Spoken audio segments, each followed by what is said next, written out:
Hello friends, welcome back to my YouTube channel.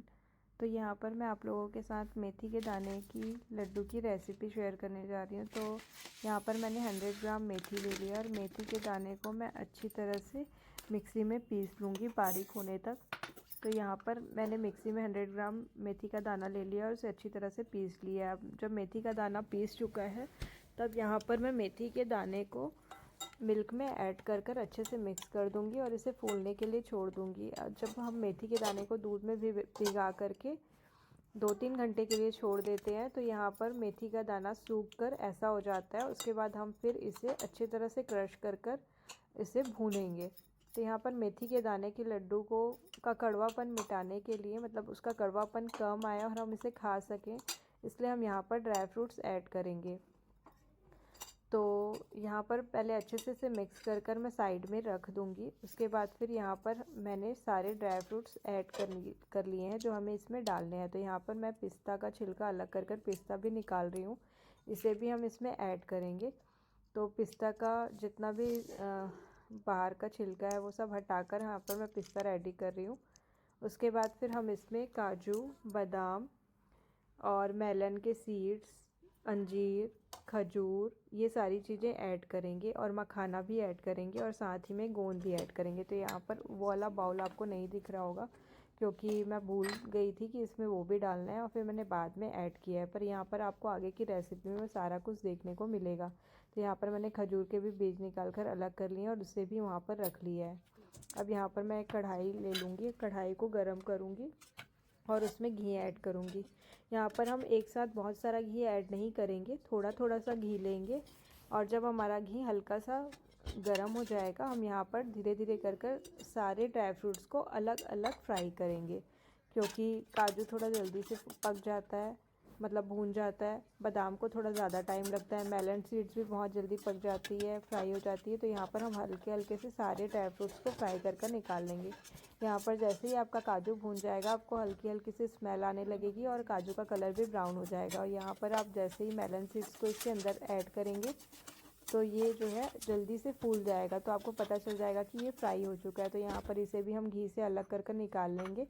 फिर उसके बाद यहाँ पर हम हाफ़ कटोरी के करीब गोंद लिया हुआ है मैंने, तो यहाँ पर उसको हम थोड़ा थोड़ा कर फ्राई करेंगे, क्योंकि गोंद जैसे ही पकता है वो बहुत ज़्यादा फूल जाता है और फैल जाता है। तो यहाँ पर सारा गोंद अच्छी तरह से पक जाए इसके लिए हम इसे थोड़ा थोड़ा कर भून लेंगे और गोंद को अच्छी तरह से पकाना है। अगर वो अच्छी तरह से नहीं फूल पाएगा ना तो जब वो दांत में आएगा तो वो चिपकता है, तो इसीलिए हम कोशिश करेंगे कि उसे अच्छी तरह से पका लें। उसके बाद फिर यहाँ पर हमने बादाम ऐड किया है और बादाम को भी हल्का ब्राउन होते तक यहाँ पर पकाएंगे। और ब्राउन का मतलब बादाम का कलर डार्क हो जाएगा, उसके साथ साथ जब इसमें क्रैक आने लगेगा तब आप समझिएगा कि आपका बादाम पक चुका है, मतलब कि अंदर तक के अच्छे से फ्राई हो गया है। तो यहाँ पर मैंने अब अखरोट ऐड किया है, तो यहाँ पर अखरोट को मैं अच्छी तरह से फ्राई कर लूँगी। ये मतलब ये टूटे हुए अखरोट हैं, मतलब ऐसे ही आए हुए थे, सीड्स ही थे इसके, तो इसका कवर निकला हुआ मैंने बाई किया था। तो यहाँ पर इसको भी अच्छे तरह से भून लेंगे और भूनने के बाद इसको भी निकाल कर हम सेपरेट रख लेंगे।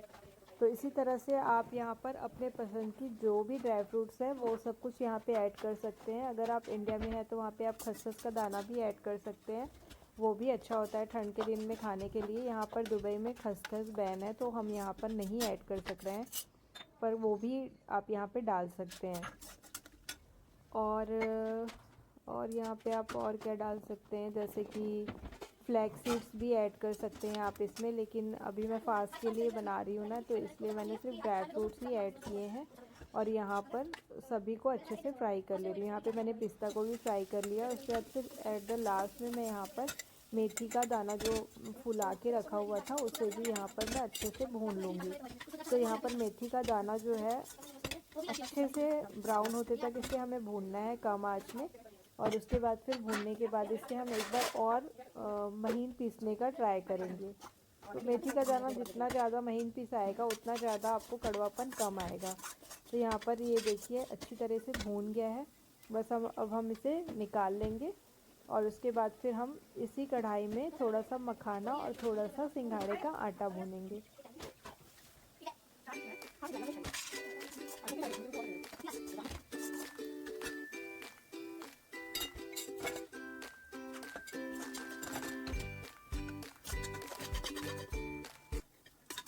फ्रेंड्स आप देख सकते हैं कि मेथी का दाना अच्छी तरह से भून गया है और उसके बाद मैं इसका घी अच्छे से दबाकर निकालने के बाद ही मैं इसे निकाल रही हूँ, क्योंकि हमें बहुत ज़्यादा घी नहीं डालना है।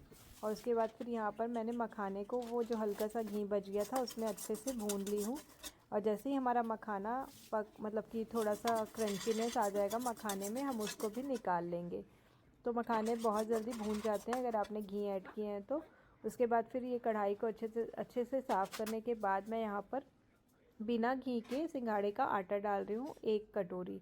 यहाँ पर आप सिंघाड़े के आटे की जगह सत्तू का आटा या फिर चने को, भुना हुआ जो चना होता है उसको पीस कर भी आप 1 कटोरी यूज़ कर सकते हैं।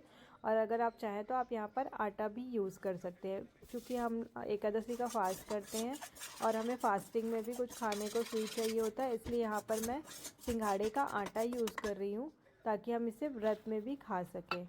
और इस सिंघाड़े के आटे को मैं बिना घी के भून रही हूँ, क्योंकि अगर मैं इसमें घी ऐड करूँगी तो मुझे बहुत ज़्यादा घी डालना पड़ेगा। अगर मैं कम घी डालूँगी तो आटे में लम्स आ जाते हैं। तो यहाँ पर मैं इसे ड्राई रोस्ट ही करूँगी। ड्राई रोस्ट करने से भी ये अच्छी तरह से पक जाता है।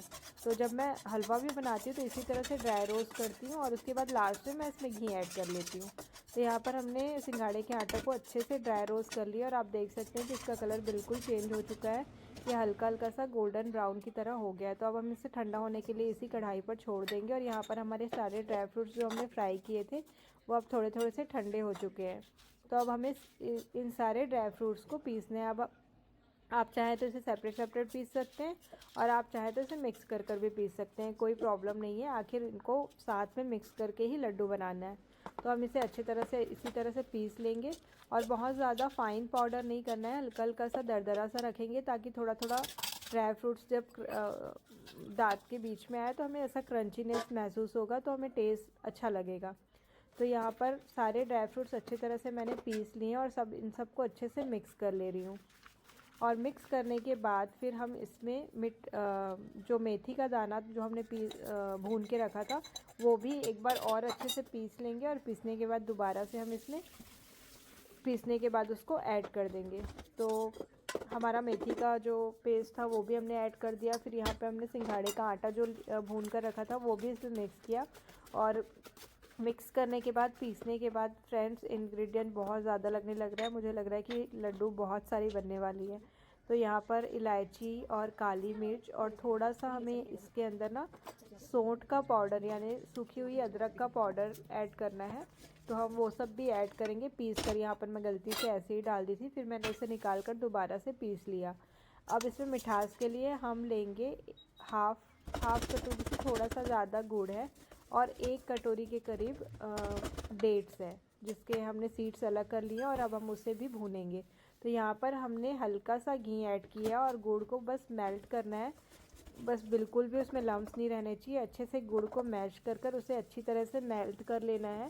और जैसे ही हमारा गुड़ मेल्ट हो जाएगा फिर हम इसमें जो खजूर का छिलका हम निकाल कर रखे थे, जो बीज अलग किए थे, वो वाले छिलके को हम इसमें डाल देंगे और उसे भी हल्का हल्का सा मैश कर लेंगे। तो जब गुड़ गर्म होगा उसमें हम डेट्स डालेंगे तो वो भी अपने आप मेल्ट हो जाएगा और उसके बाद हम इसे इस मिक्सचर में ऐड कर लेंगे। तो यहाँ पर आप चाहे तो खाली गुड़ को भी मेल्ट कर यूज़ कर सकते हैं और खाली डेट्स को भी यूज़ कर सकते हैं। मैंने यहाँ पर दोनों थोड़ा थोड़ा यूज़ किया है, क्योंकि ठंड के दिन में गुड़ खाना भी अच्छा होता है और हीमोग्लोबिन बढ़ाने के लिए हमें डेट्स भी खाना होता है। ऐसे तो हम बहुत ज़्यादा मीठा रोज़ नहीं खा सकते, तो मैंने ये दोनों ऐड कर दिया है जिससे हमें डेट्स के भी बेनिफिट्स मिले और गुड़ के भी मिले। तो यहाँ पर दोनों को अच्छे से मैश करते हुए पूरे मिक्सचर में ऐड कर देना है ताकि सभी तरफ अच्छे तरह से मीठा एब्जॉर्ब हो जाए और कहीं भी लड्डू में कड़वा ना लगे। तो इसे अच्छे तरह से मिक्स करेंगे। जब हल्का सा गुड़ ठंडा हो जाए तब मिक्स कीजिए। मैंने गरम गरम में मिक्स किया तो मुझे हल्का हल्का सा जल रहा था, फिर मैंने इसे थोड़ा ठंडा होने के लिए छोड़ दिया था। इसी तरह से मिक्स करने के बाद उसके बाद फिर इसमें कोई चाशनी वाशनी तो बनी नहीं है, तो कोई टेंशन नहीं है, आप बहुत देर भी रखेंगे तो भी लड्डू बन जाएगी। फिर यहाँ पर बस लड्डू का शेप देना है और आप जिस साइज़ के चाहें उस साइज़ के लड्डू बना सकते हैं। छोटे चाहिए, बड़े चाहिए, जैसे भी आपको चाहिए आप उस शेप के लड्डू बना लीजिए और उसे बनाकर अच्छे से साफ़ एयर टाइट कंटेनर में स्टोर कर लीजिए। तो आपके ये जो लड्डू हैं वो 1 महीने तक कुछ भी नहीं होंगे। आप आराम से इसे 1 महीने तक रख कर खा सकते हैं। और ये शुद्ध देसी घी से बना हुआ है। पूरे ड्राई फ्रूट्स हैं, किसी भी प्रकार का एडिशनल शुगर इसमें ऐड नहीं है। तो ये आप कभी भी खा सकते हैं। एक दिन में आप एक लड्डू खाइए, आपके हाथ पैर में दर्द, घुटनों के दर्द से आपको बचाएगा। और ठंड के दिन में ये लड्डू खाना बहुत ही अच्छा होता है। तो आप लोगों को मेरी रेसिपी कैसी लगी आप मुझे बताइए। और अगर आप मुझे फेसबुक में देख रहे हैं तो मेरे पेज को लाइक कीजिए, और अगर आप यूट्यूब में भी देख रहे हैं तो भी आप मेरे चैनल को सब्सक्राइब कीजिए। Thank you for watching friends, thank you so much.